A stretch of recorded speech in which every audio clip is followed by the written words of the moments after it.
खेल मैदान छिरै लगातार विशाल दाइसँगको भेटघाटले अब खेल्न जिती जान मिल्दैन भन्ने एउटा भावना जगाएको छ। सायद गेमको प्रेसरले हो र विशाल दादा पनि हलो भन्दै भन्दै आफू बस्ने ठाउँतिर र टिमलाई लिएर अगाडि लम्किरहेको देख्न सकिन्छ। केही बेर पछाडि हाम्रो बेस्ट कोचले हाम्रो किपर भाइलाई केही ट्रेनिङ दिइरहेको दृश्यहरू पनि देख्न सकिरहेको छु। किपर पनि एकदमै खतरा दिन्छु भनेर लागिरहेको थियो भने यतापट्टि केटाहरू पनि यता र उता कुदेर आफ्नो ज्यानलाई फार्तेफुर्ती बनाउने क्रम जारी छ भने उतापट्टिको टिम पनि फार्तेफुर्ती गरिरहेको सानो नजरमा देखिन्छ भने एकजना दाजु चाहिँ कप बोकेर निर्पा स्पोर्ट्स क्लबले लान्छ रे भन्दै कुदिरहेको अनुभव मात्र गरिरहेछ अहिलेसम्म।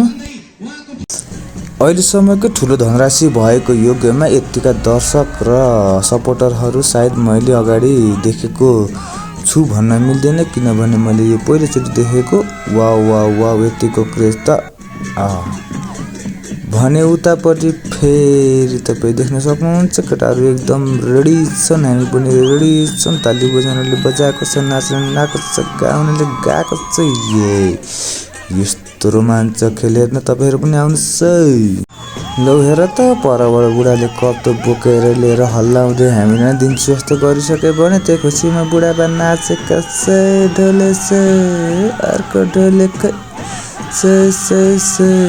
नेपाल लान्छ है भन्दै। Oh my god this is the craziest moment ever हैन मैले देखेको चाहिँ।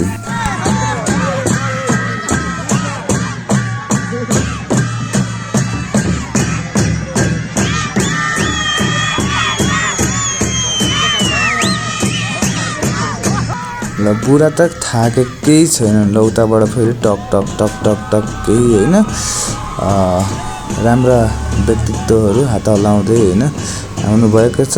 हजुरहरूले चिनिने आउनुहुन्छ, नचिन्नेले कमेन्ट गरेर चिनाइदिनु होला।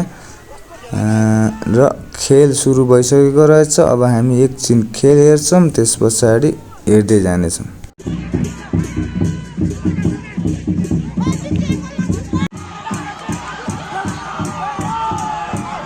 खेलको पहिलो हाफमा नै नेपालले एक गोलले अग्रता लिएको थियो भने अब खेलको दोस्रो हाफको करिब अन्तिम समयमा गछियाले पनि एक गोल हानेर खेललाई बराबरी लगेर खेल एकदम प्रेसरदायक रूपमा हामीले देखिरहेका छौँ।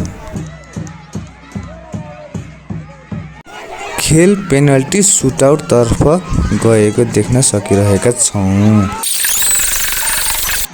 कृपया बिचमा किन कुलुलु राखो भनेर नरिसाइदिनु होला, यो मेरो बाध्यता हो, बुझिदिनु होला।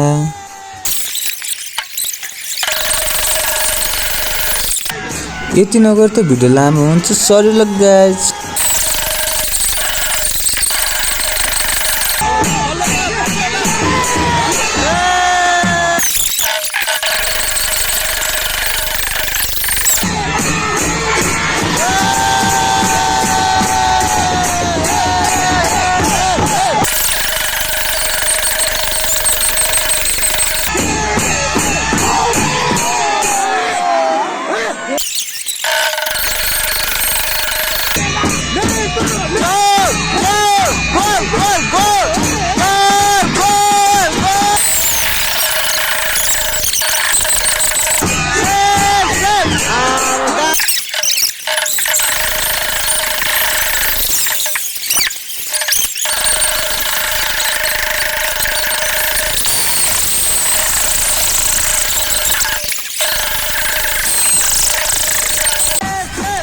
हान्दै खेल्दै पेनल्टीको यो यस्तो घडीमा आइपुग्यो, यस्तो डिसिजनमा आइपुग्यो। यो चाहिँ सेभ हुने बित्तिकै नेपालले जित्छ भने गोल हान्यो भने फेरि हान्नुपर्ने हुन्छ। 5 जनाले सकेर फेरि हान्दैछ भने उसले के गर्छ त 1 2 3 सेभ गरिसकेपछि नेपालले जित्यो। अब जनता उसले ग्राउन्ड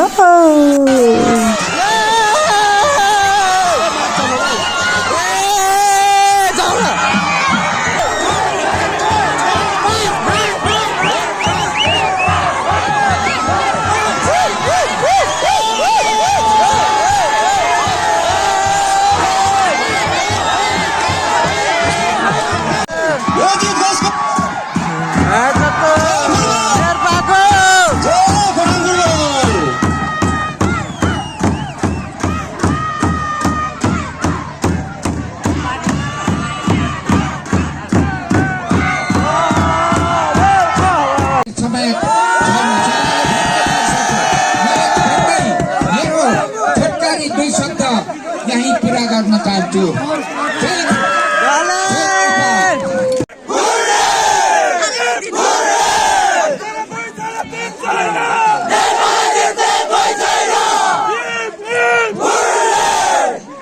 जसले जे भने पनि भनौँ न, अब नेपाली जिते पछाडि पार्टी नहानी त हुँदैन भनेर खुकुरे रमको स्वाद लिन हामी दाजुभाइ एकै ठाउँमा बस्यौँ साथमा। अब हेर्नुहोस् तपाईँको देखिन्छ अरू पनि कुराहरू। This is organic sekuwa of bangur है केटा हो। अब खुकुरे रम त्यसै जाँदैन भने सेकुवाको तयारी गर्दैछ हाम्रो कवि भाइले भने। उता हेर्नु त, तपाईँहरूलाई हेर्नु नै भन्न नपाइकन ओहो सेकुवा त हेर्नु त के मजाले रन केक ले अब कहानी हो।